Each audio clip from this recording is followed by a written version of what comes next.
Thank you for watching, liking, commenting, sharing, and subscribing right now. Hello world, I'm Chris Pirillo, and I love apps.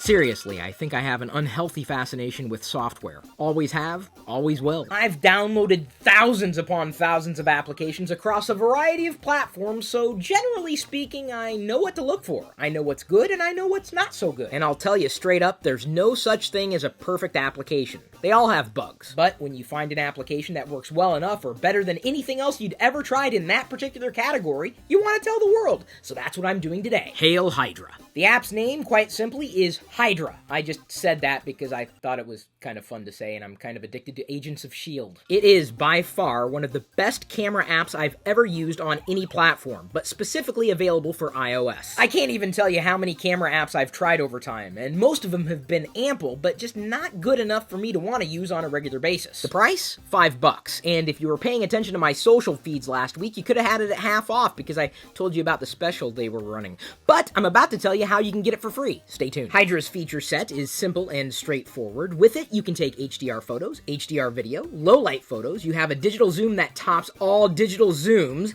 and last but not least, you have the ability to take high-res images. That is, if you consider 32 megapixels to be big. And I do, because it's substantially larger than the standard 8 megapixel image you might be able to take with the default camera. Effectively, what Hydra does in just about every one of its features is take a series of images and then composite them down into one. If you hold the device steady enough, which shouldn't be a problem if you're used to taking photos on your smartphone, you'll end up with a clear, crisp, and virtually noise-free image. In a low-light situation, you're likely going to have a little bit of noise, but compared to the default camera or any other camera app I've ever used, it's awesomely better. While I wish I had a bit more control over the HDR photo exports, you have plenty of options available at your fingertips. Black and white, medium, or strong. Because for the most part, you're probably going to choose one of those anyway. And you'll also have the option to save the original image to your camera roll as well. The difference between the two shots is usually night and day. While I wouldn't say the HDR video feature impressed me as much, it still may be nice to have in certain situations. When you have a bright spot and a dark spot in the same shot, that's where HDR can come in handy for either still images or video. And when I said that no app is perfect, I was talking specifically about this feature.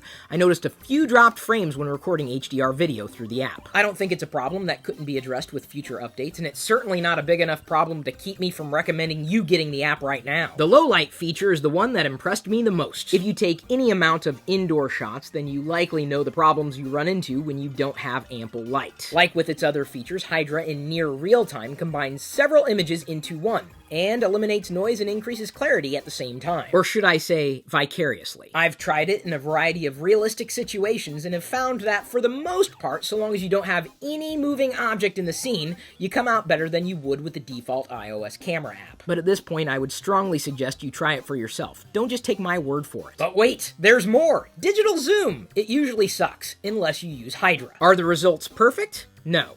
Are they better than what you'd have otherwise? Absolutely. You'd use a digital zoom in certain situations where you knew you wanted to crop out everything around the object that you were trying to photograph. The app allows you to toggle between 2x and 4x digital zoom magnification. When you see the results for yourself, the difference is obvious. Last but not least, high-resolution imagery. When it comes to images, sometimes you want to work with more megapixels, because it's better to downsample than it is to upscale, especially when you're trying to capture a single higher quality image. There's certainly room for improvement with Hydra. I'd like to see a few more sharpening options and better alignment of images in the composition.